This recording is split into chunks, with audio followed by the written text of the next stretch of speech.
the Honorable P.I. Ngolo, President of the Senate, the Honorable Isidore Mvuba, President of the National Assembly, Right Honorable Anatole Colline Makoso, Prime Minister of the Republic of Congo, Honorable Ministers, senior officials, Honorable Parliamentarians, members of the diplomatic corps, distinguished ladies and gentlemen. Thank you, Honorable Isidore Mvuba, for the kind introduction. I'm honored to be here today and would like to thank you for the invitation to address this distinguished Congress. Permettez-moi d'exprimer mes sincères remerciements à la République du Congo et au peuple, frères congolais, pour l'accueil chaleureux qui m'a été accordé dans votre si beau pays.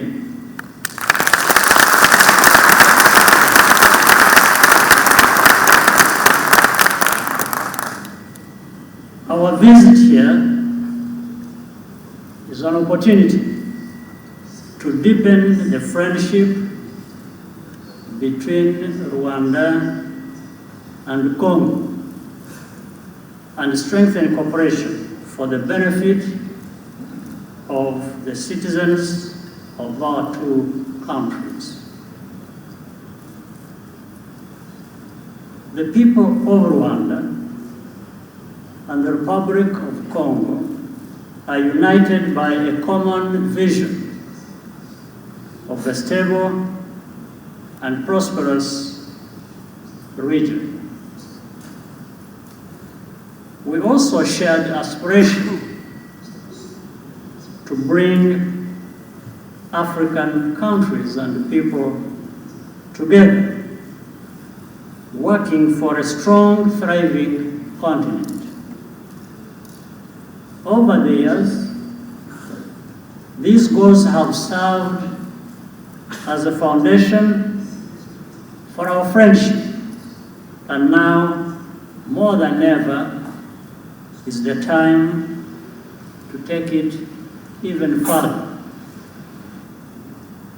This week in Rwanda, as it happens every April, marks a sober period when the commemoration 20 years since the 1994 genocide against the Tutsi. For Rwandans, it is a time to remember and also to recommit to strengthening our national unity. We thank our friends and partners from around the world for the solidarity expressed during this period. We appreciate the support of the government of Congo, represented by the Minister for International Cooperation, Denis Christel Sassou Nguesso, at the commemoration ceremony held here in Brazzaville. Rwandans want to make sure that the hard lessons of our tragedy are not wasted, but rather used to make us better people, capable of building a country that Rwandans deserve and contributing to the well-being and success of our continent. Today, our continent is facing challenges on multiple fronts. The COVID pandemic has shown us that no one country has the capacity to solve global challenges alone, and that we must work together to have lives, save lives, and manage the consequences of threats that affect us all.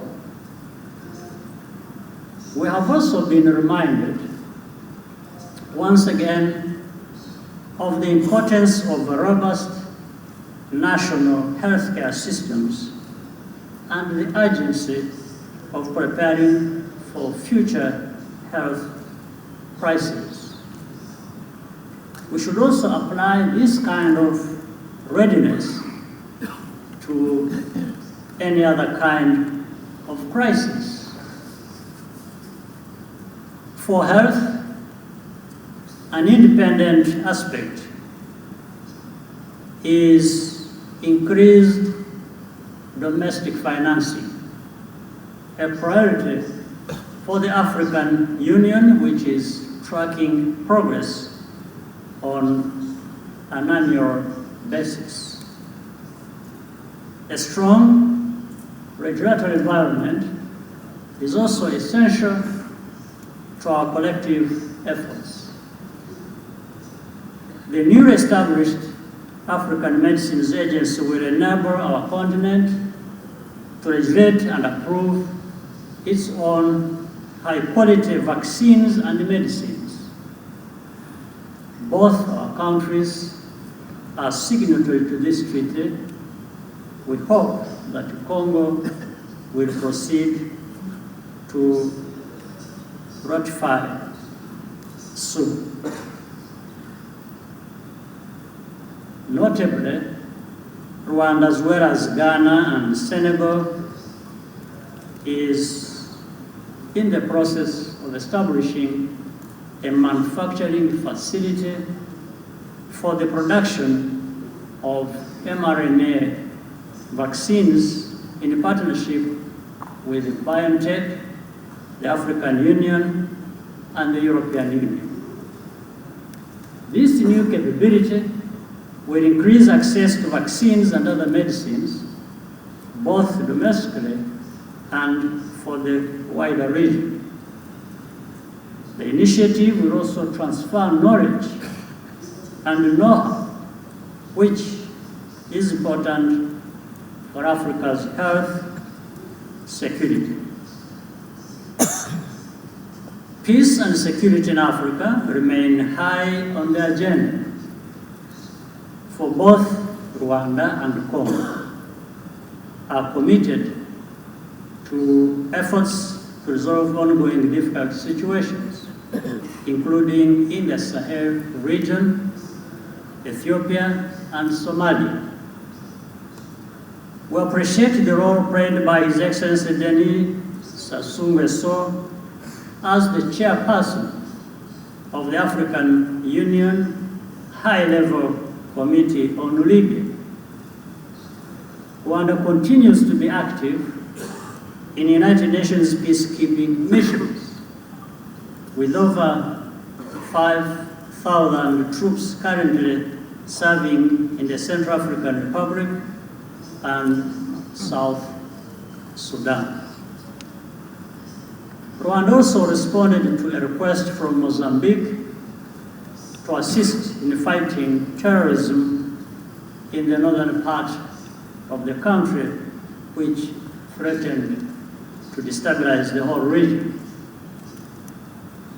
Since July last year, Rwanda sent forces and working together with the Mozambican forces and forces of the Southern African Development Community, SADC, have been able to restore security in Cabo Delgado.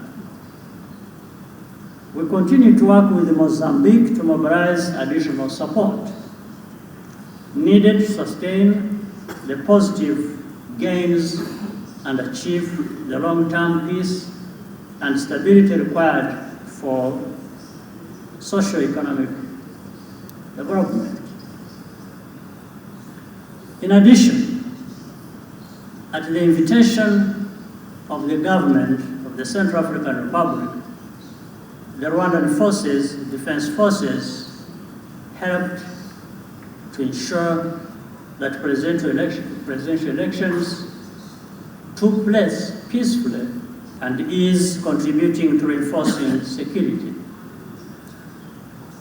In our Great Lakes region, pockets of insecurity persist, and the fight against armed groups, particularly in eastern DRC, requires close and consistent regional collaboration, especially within the organizations and structures established to oversee this challenging task.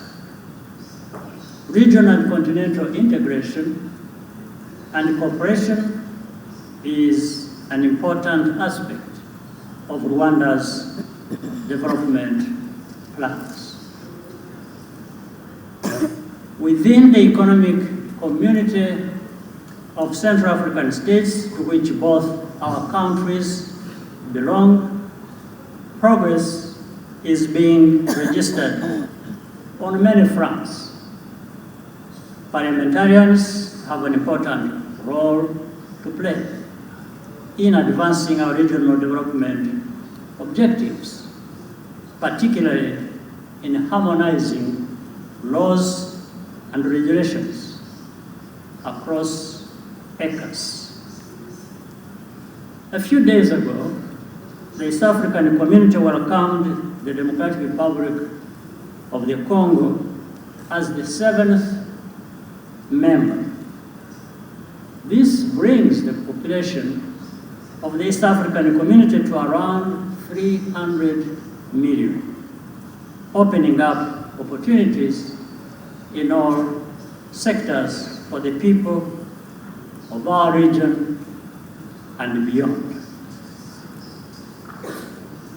This is a significant development because strong economic communities are essential building blocks for successful continental integration, including the immense opportunities presented by the African Continental Free Trade Area.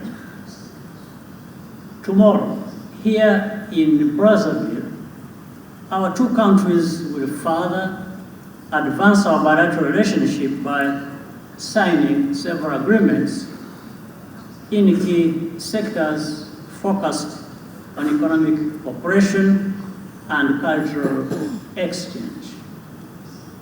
We look forward to continue working together in a mutually productive and beneficial partnership for the people of Congo and Rwanda.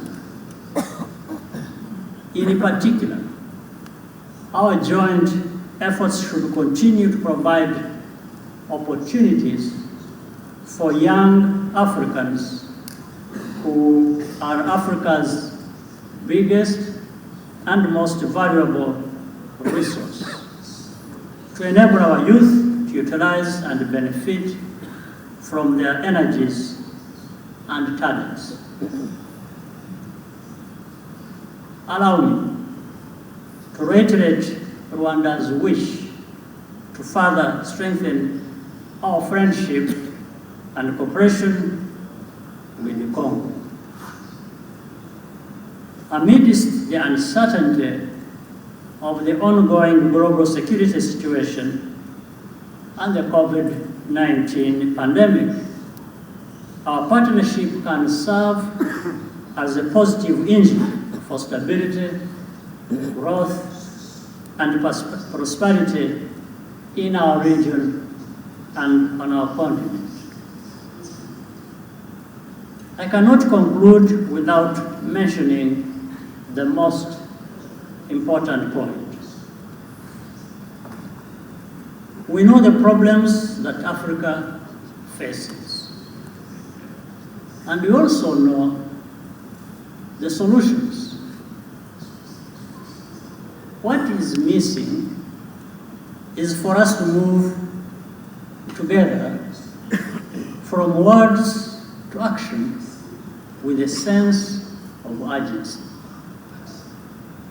We cannot take pride in saying the right things for decades and then find ourselves many years from now having said the right things but not actually achieving them. We need to move to deliver what we have promised ourselves, but above all, promised our citizens. Africa has been talking about integration and unity for as long as Africa has existed. We need to continue making fast steps. With the vast knowledge and resources our continent has, there is no reason to still be where we are today. There are conflicts on the continent that have lasted decades. And there is no explanation for that other than not doing what we know is right. It is high time to do better. Once again, distinguished members of this assembly, I want to thank you very much for the honor of this Congress and for your kind attention. Je vous remercie.